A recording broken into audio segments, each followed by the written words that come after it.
June 2న Telangana రాష్ట్ర ఆవిర్భావ వేడుకలకు బీఆర్ఎస్ సన్నద్ధమవుతోంది. తెలంగాణ రాష్ట్రం ఆవిర్భవించి 10 ఏళ్లు పూర్తవుతున్న నేపథ్యంలో రాష్ట్ర వ్యాప్తంగా ఘనంగా వేడుకలు నిర్వహించాలని బీఆర్ఎస్ అధినేత మాజీ సీఎం కేసీఆర్ పార్టీ కార్యకర్తలను కోరారు. ఈ వేడుకలు తెలంగాణ రాష్ట్ర ఆవిర్భావాన్ని స్మరించుకోవడమే కాకుండా గత 10 ఏళ్లలో రాష్ట్రం సాధించిన అభివృద్ధి విజయాల్ని హైలైట్ చేయాలని సూచించారు.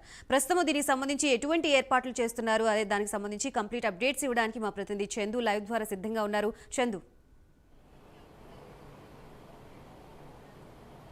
గాయత్రి, తెలంగాణ రాష్ట్రం ఏర్పడి 10 సంవత్సరాలు పూర్తవుతోంది. దీంతో ఆవిర్భావ వేడుకలను రాష్ట్ర ప్రభుత్వం ఘనంగా నిర్వహిస్తున్న నేపథ్యంలో బీఆర్ఎస్ పార్టీ కూడా ఆవిర్భావ వేడుకలను ఘనంగా నిర్వహించాలని భావిస్తుంది. ముఖ్యంగా ఈ యొక్క దశాబ్ది ఉత్సవాల ముగింపు కార్యక్రమాలను ఒక షెడ్యూల్ కూడా విడుదల చేసింది. జూన్ 1వ తారీఖున గన్ పార్క్ వద్దకు కేసీఆర్ వస్తారు. అక్కడ అమరవీరులకు నివాళులు అర్పిస్తారు. అక్కడి నుంచి గన్ పార్క్ నుంచి అమరవీరుల స్థూపం నుంచి సెక్రటరియట్ ఎదురుగా ఉన్నటువంటి అమరజ్యోతి వరకు కూడా ర్యాలీగా వెళ్తారు. దాదాపు ఇందులో 10,000 మంది బీఆర్ఎస్ కార్యకర్తలు పాల్గొనేలా కూడా ప్లాన్ చేశారు. మరోవైపు జూన్ 2వ తారీఖు నాడు జాతీయ జెండాను, పార్టీ జెండాను కేసీఆర్ తెలంగాణ భవన్లో ఆవిష్కరిస్తారు. ముఖ్యంగా అదే రోజు ఇక్కడ తెలంగాణ భవన్లో సమావేశం కూడా ఉంటుంది, ఫోటో ఎగ్జిబిషన్ ఉంటుంది. జూన్ 3వ తారీఖు నాడు జిల్లా కార్యాలయాల్లో జాతీయ జెండాలు, పార్టీ జెండాలను కూడా ఎగిరేయాలని కూడా ఇప్పటికే పిలుపునిచ్చారు.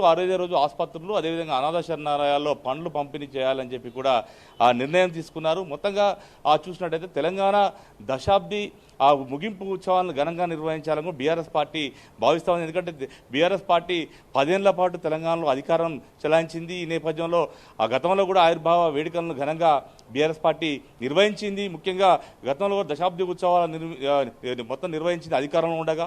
ఈ నేపథ్యంలో ముగింపు ఉత్సవాలుగా ఈ యొక్క జూన్ 2న భావిస్తున్న నేపథ్యంలో ఇప్పటికే పార్టీ కింది స్థాయి క్యాడర్ వరకు కూడా పార్టీ అధినేత కేసీఆర్ ఆదేశాలు జారీ చేసిన నేపథ్యంలో ఘనంగా దశాబ్ది ఉత్సవాలను కూడా నిర్వహించబోతున్నారు. ముఖ్యంగా ఇప్పటికే తెలంగాణ భవన్లో కూడా ఆ దిశగా ఏర్పాట్లు కూడా కొనసాగుతూ ఉన్నాయి. ముఖ్యంగా చూసినట్టయితే ఈ జూన్ 2 వస్తున్న నేపథ్యంలో మరోవైపు ఇటు బీఆర్ఎస్ కాంగ్రెస్ నేతల మధ్య మాటల తూటాలు అయితే తేలుతూ ఉన్నాయి. ఒకవైపు అయితే తెలంగాణ సంబంధించినటువంటి అస్తిత్వాన్ని పోగొట్టేలా కాంగ్రెస్ ప్రభుత్వం వ్యవహరిస్తుందని కూడా ఇప్పుడు బీఆర్ఎస్ నేతలు కూడా చెప్తున్న పరిస్థితి మనం చూస్తూ ఉన్నాం. ముఖ్యంగా ఏదైతే రాష్ట్ర చిహ్నాన్ని గత ప్రభుత్వం తీసుకొచ్చిందో ఆ చిహ్నాన్ని ఇప్పుడు ఈ ప్రభుత్వం మారుస్తుందంటూ కూడా మండిపడుతున్న పరిస్థితి చూస్తుంది. ఎందుకంటే రాష్ట్ర చిహ్నం తెలంగాణకు ప్రైడ్గా ఉన్నటువంటి వాటిని ఏదైతే చార్మినార్ కావచ్చు, అదేవిధంగా కాకతీయ కళాతోరణం లాంటి వాటిని తీసేసి ఇక్కడ ఆనవాళ్ళు అంటే కేసీఆర్ తీసుకొచ్చిన ఆనవాళ్ళను చెరిపేసే ప్రయత్నాన్ని కాంగ్రెస్ ప్రభుత్వం కొనసాగిస్తుంది. ఇది మంచి పద్ధతి కాదు అంటూ కూడా చెప్తుంది. మొత్తంగా